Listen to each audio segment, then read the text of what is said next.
Well, hi folks, we got a whole brand new chapter now in our YouTube deal, and pretty happy about it because I think it'll be interesting to a lot of people. This is our sheep wagon. Bottom part of it's over 100 years old. It was made in Douglas, Wyoming. I bought it up in Wyoming in the early 90s, I think it was. And for us, it's pretty much Jeremy Morris's camp. We just borrow it because he's our good friend in Emmett, Idaho, and this is his place. But anyway, you can see I got my stove in here, and that one burner, the 2-burner stove, I run 1 burner and it keeps me plenty warm. And the wood stove's gone. The propane's easier. And my lanterns, you don't have to plug them in to recharge them. You just fill them with oil and they work. They're like a team of horses. They're always going to work. So I don't care for all that other plug-in crap. And then of course the bedroll. But it's a real nice place to stay, I can tell you that. It's very comfortable. And we got about a 25-mile-an-hour wind today. And if anybody's worried about me asphyxiating or whatever you call it, ain't going to happen because all the air leaks in this wagon. But anyway, life is good here. I ain't showing off, mind you. I'm just sharing with you where I live, and I'm not trying to be uppity, but this is a pretty nice camp. So anyway, we'll go outside and we'll show you kind of what's going on. What I wanted to do today was just people that haven't been around ranching are curious about what I actually do. So I'm going to share with you about this job and what I actually do. And it's something I really enjoy. There's 2 number 1 reasons why I'm here, and one of them is Chinaco, and the other one's Chinaco, and I'm getting to make a horse out of him. This is his 5th year, so he's done being a colt, and this place will do it. So we'll go outside now. Oh, and I got to see the billy on the stove. Go to your left. That come from Australia, and you just can't live without a billy as far as I'm concerned. And I know you know I'm a Yank and I have coffee, but the billy is used for everything. And it's really nice for heat and water and stuff. So thank you to Australia.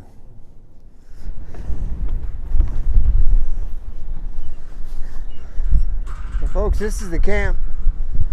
And I usually have 3 horses here. This is the first time I've had company. My bride was able to get down here, and she doesn't need the sling all the time now, so that's good news. And our friend Lori, who helps us ride these horses we get out of Mexico, she came up, so it's I kind of have open house going. It's the first time anybody's ever come here. But no offense. I've already made a circle on Chinaco. This is my pen I keep the cavi in. And I usually have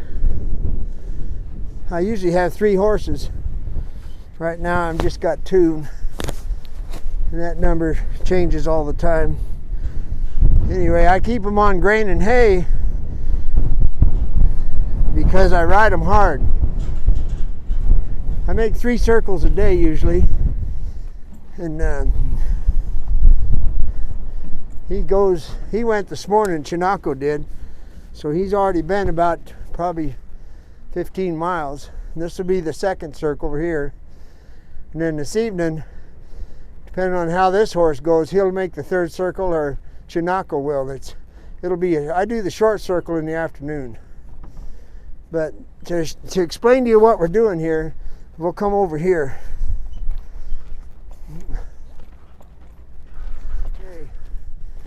Now folks, if you look straight up this canyon, as far as you can see, that's the country I'm riding in. And what I'm responsible for is everything you see in this valley is to be kept clean. And this side of the mountains, which is the south-facing slope, there's not supposed to be any cattle. So perfect timing, the cattle showed up since I got back right there. And then Lori and I will pick those up and take them to the other side to a different drainage, to the other side of the ranch. And that's basically what my job is.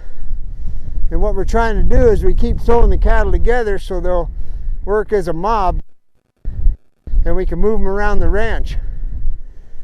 And in this part of the country, your calendar, every time you go out to make a circle, you're thinking about July, September, what's going to happen, okay? I'll show you over here what's going on.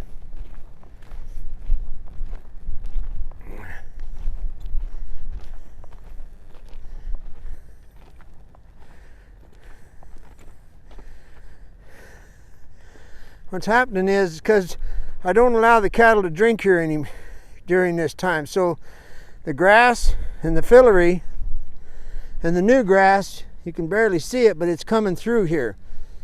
And to have grass come up around the water trough is kind of a sign that you're doing your job. Now the fillery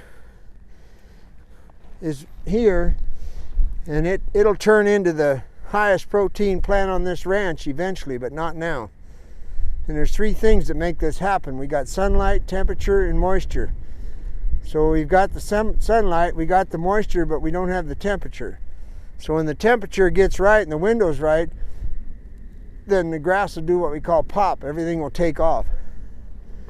So if I do my job, this should all be green in a couple weeks. Now, when you look over there on the right side of the canyon, that's a south-facing slope, okay? There's two things that are given in California. That's fire and water. Too much of one, not enough of the other. So that burnt how many years ago, who knows? I find the old scars on the junipers up in the hills up there. That's the warmest side of the mountain of the ranch, and it's the fastest growth of the grass right now. If you look over here, that's the north face. So that's what you call a mosaic. And when you see the green and the different shades, that means fire has gone through there, but it's been a while. And when it did go through, it went through fast, and it made what's a mosaic. In other words, brush, grass, brush, grass. That'll be this summer. This summer we'll take the cattle and we'll put them up there. It'll be 100 some degrees, so we'll catch them in bed. And in dark 30, we'll start them up these draws, and then we'll let them graze back down. And that'll be dry feed then. So what you're looking at today is what's known as the sigmoid curve. This grass that we got now is 90% water. As it grows on the sigmoid curve, it peaks out, which will be another month and a half. Less water, more nutrition. And then as it matures, it's going to go down the other side of the curve, and that's when it starts to turn. So that'll be May, June, and by July this will all be yellow. All right, but what the idea is to have feed standing and then put in our candy bars, which are the licks, and we'll come back and graze this, and we'll have a bankroll of feed. That's why we don't want any cattle here. And what cowboys are always thinking of is the whole year. And as I go up on the right side, I'm always glancing on the left side so I can plan my strategy for the summer to take the cattle up these draws and drop them off up high and let them graze back down. Now right over there is what we're going to go get right now. Those cattle drifted down, and we're going to pick them up and take them back. Now just for trivia, the reason they're here is because I saw them 2 days ago, but I found 3 calves bedded down, meaning their mothers put them there and said stay. And I found one cow that just had her calf, like still wet. So I can't gather those cattle. I had to ride away. So I picked up I already had another bunch. So anyway, now we're going to go back and try it again, and they'll pair up, and we'll walk them out of here. And one of the ways of looking at ranching is this is called a drainage. If it rains, all the water runs one way. That's a drainage. When you go over the top of that, it's another drainage because the water runs the other way. So my job is to keep an eye on the feed. We're calving, so I got to be reading what's going on with that, and then get these cattle to graze the way we want them to, in a group. The tighter we can get the group, the better it'll be. This is not intensive grazing.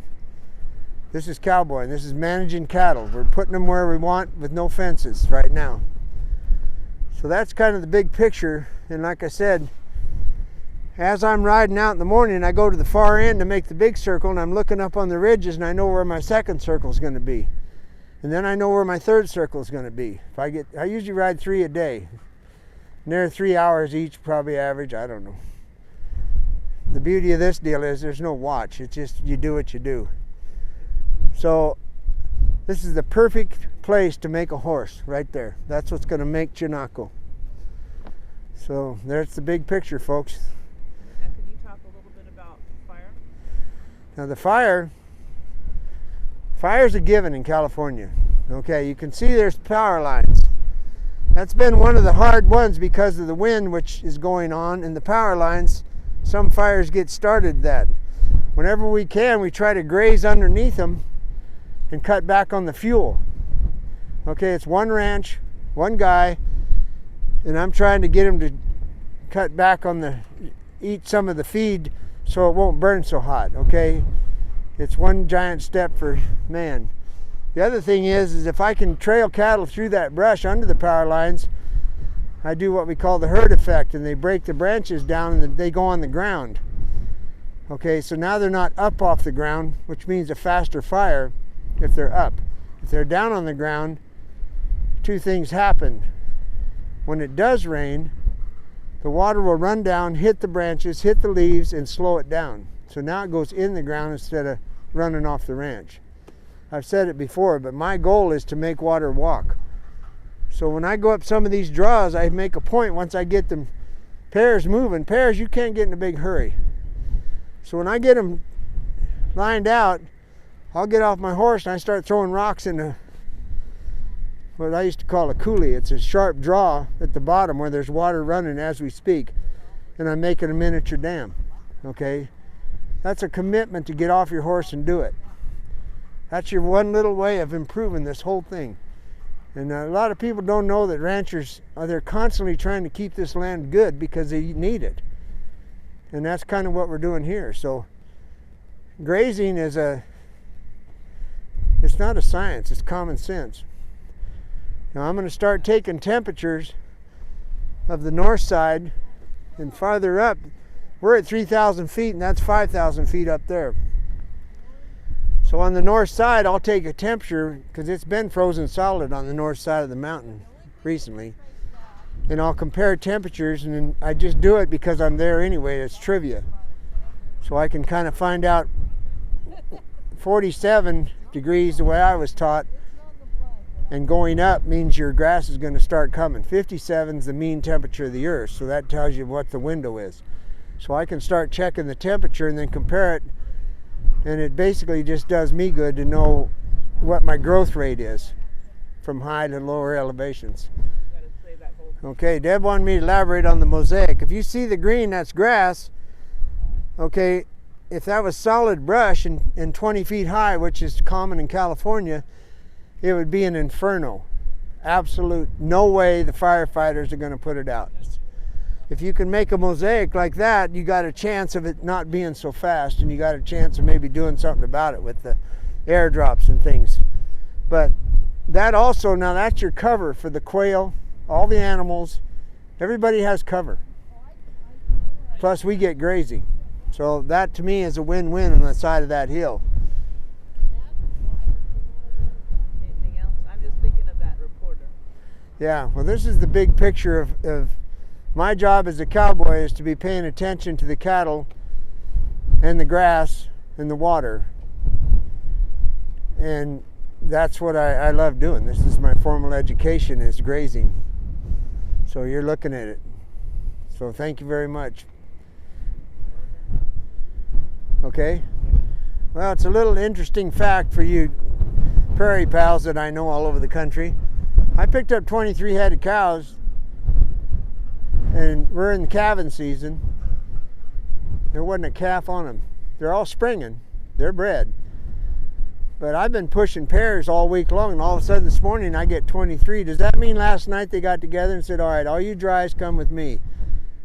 That's just an interesting question. Now, I know the first email I'm going to get is from some cowpuncher, and he's going to say, Pat, because of your age, you are probably trailing steers. That's not true. They were damn sure cows because I can see the back end. So anyway, if somebody has a scientific and or common sense theory on that, I'd love to hear it. And if you do get a hold of me, make sure you give me where you live, because Gurneyville only, it could be anywhere in the United States. And so I need your phone number in the town and the state if you have a question, because you get answered differently depending on where you live. So I guess that's all the news. Thank you guys. Adios.